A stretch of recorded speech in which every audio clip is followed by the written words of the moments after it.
Now we're coming up on the root beer man's home. We have basically just circled back from the last place that Shannon was seen, and we got to talk to a nice family that lives in the house across the street. Hello, how are you doing? This is Metz. This is where a lot of Shannon's friends lived at that time.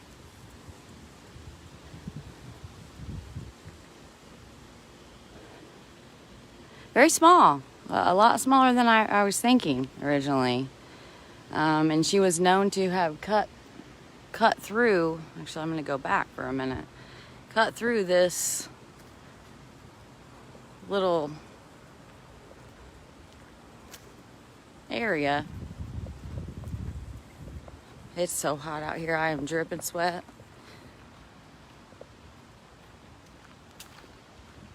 So yeah, the story that was told about her being in the backyard kind of mowing grass and getting called in for dinner, and her friend was moving and they wanted to say bye, that would have taken place right around down here,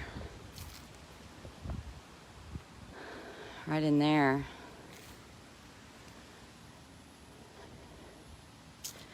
And a lot of people assume because Shannon did often just leave her home and then cut down through there, whether she came out to Dodgers when she was out walking that day. We still don't know what time she picked the walker up. But,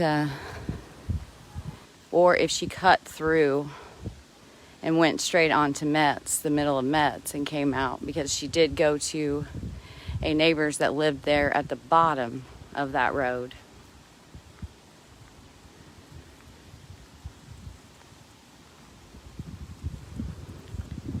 And this here, I believe, would be the root beer man's home.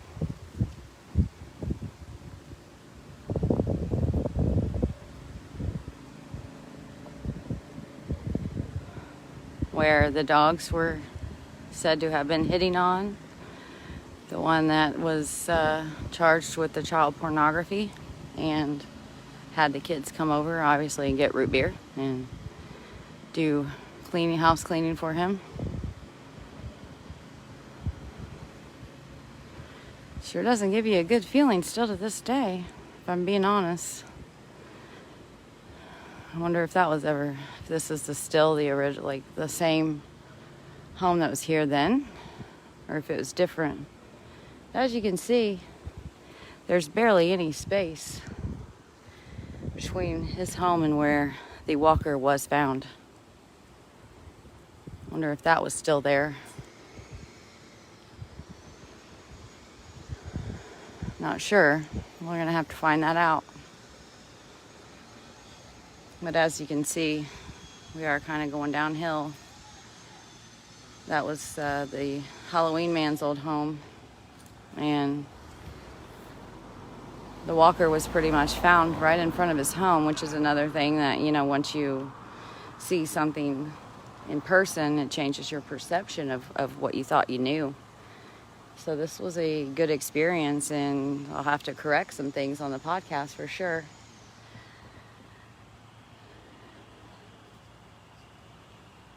And this is the pond.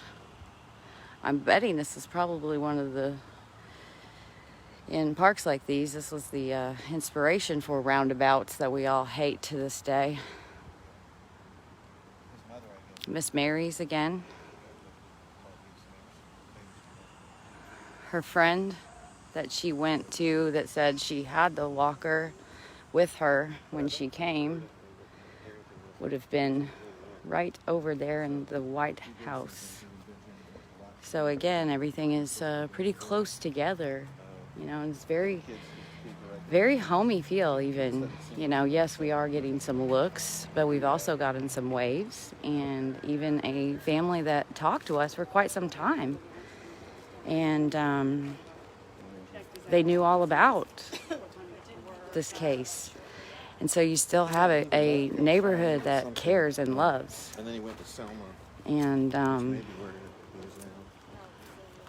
I think, you know, Shannon, yes,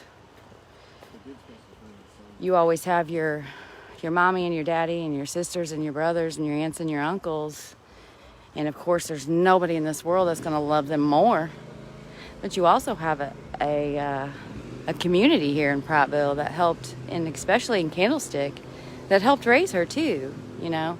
And those are the kind of things that we all want for our kids, is that they can walk in their neighborhood and feel that safety, that every parent is looking out for your kids. And when something like this happens, which is the exception to what we expect, it just really shakes, like they say, shakes the fabric of your safety, the way that you feel. And you can definitely see that here. You can feel that. But you can also still feel the caring hearts that love Shannon and still, to this day, want justice for her and her family. So this would have been where she knocked. And again, my perception was way off, really, because I thought that would have been much farther. But as you can see, it's not at all. I don't know if it's portrayed in video, but in real life, it is quite different. And I am so sorry if you guys are asking me questions. The sun is shining so bright, I can't even see the video at all. So I'm hoping that it's even recording. I have no idea. I can't see anything because I just can't see my screen. This is the sun, which is great. It's a beautiful day. Boy, oh, though, sure is hot. And I want to give a shout out to True by Hilton. Oh my goodness. It is the most beautiful, friendly, clean hotel I've ever stayed at.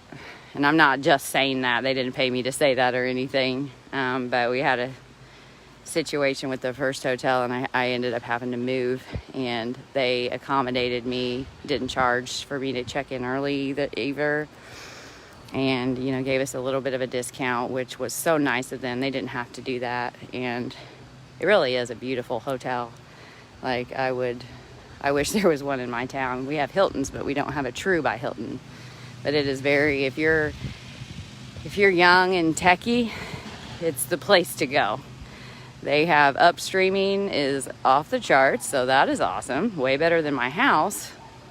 So I should go live on YouTube while I'm at the hotel because it's really good quality they have there, and just a lot of really fun things to do. But that is going to end it for the live. Sorry if it was shaky. I've never done this before. And I was having trouble being able to go live from my YouTube channel. So I figured instead of just not doing it at all, this would be at least something. Especially since I'm, got to come here from Indiana for this. And wanted to kind of do that the other day, but I'm having trouble with what I normally use. So hopefully this works out and it's not just me talking to a stick and there's actually videos, because like I said, I can't see it. And y'all have a good one, and come out tomorrow night, 6 o'clock, Pratt Park. We will be meeting by the amphitheater. When you walk in towards the back, there's a lot of parking back there, and please spread out. And we will have a table set up with someone wearing a mask and gloves to help you get your candle. And then we will start an introduction at 6 and have some music. And we will hear from some special speakers. I'm really excited about that, and I really appreciate their willingness to come and say something, and all of the papers that have reported and the news coverage. It's just, this is exactly what we wanted, and I'm so proud of everybody. And Deborah, she's the one that single-handedly got Dateline to do the cold case profile for Shannon. I mean, she's been emailing them and messaging them for months now, and to get to spend the day here with her as we're walking around is such an honor, and I really, really appreciate her help and all that she's done for Shannon, and coming here from out of state for this event as well. And Shannon's family have just really embraced this and embraced even the publicity behind it, because I know that they are very private, and been willing to speak up for Shannon and be her voice. And I just can't thank everyone enough. And I will go live some tomorrow for those that cannot make it. We'll just have to see how long battery lasts and who I can talk into holding my stick while I'm up there speaking. And please, I'm going to be very nervous. I'm usually behind a microphone. I'm not usually in front of people. I haven't done that in probably 27 years. So I'm very nervous. So just bear with me, and hopefully I don't say anything too out of line. But definitely come out. Thank you. Have a good one.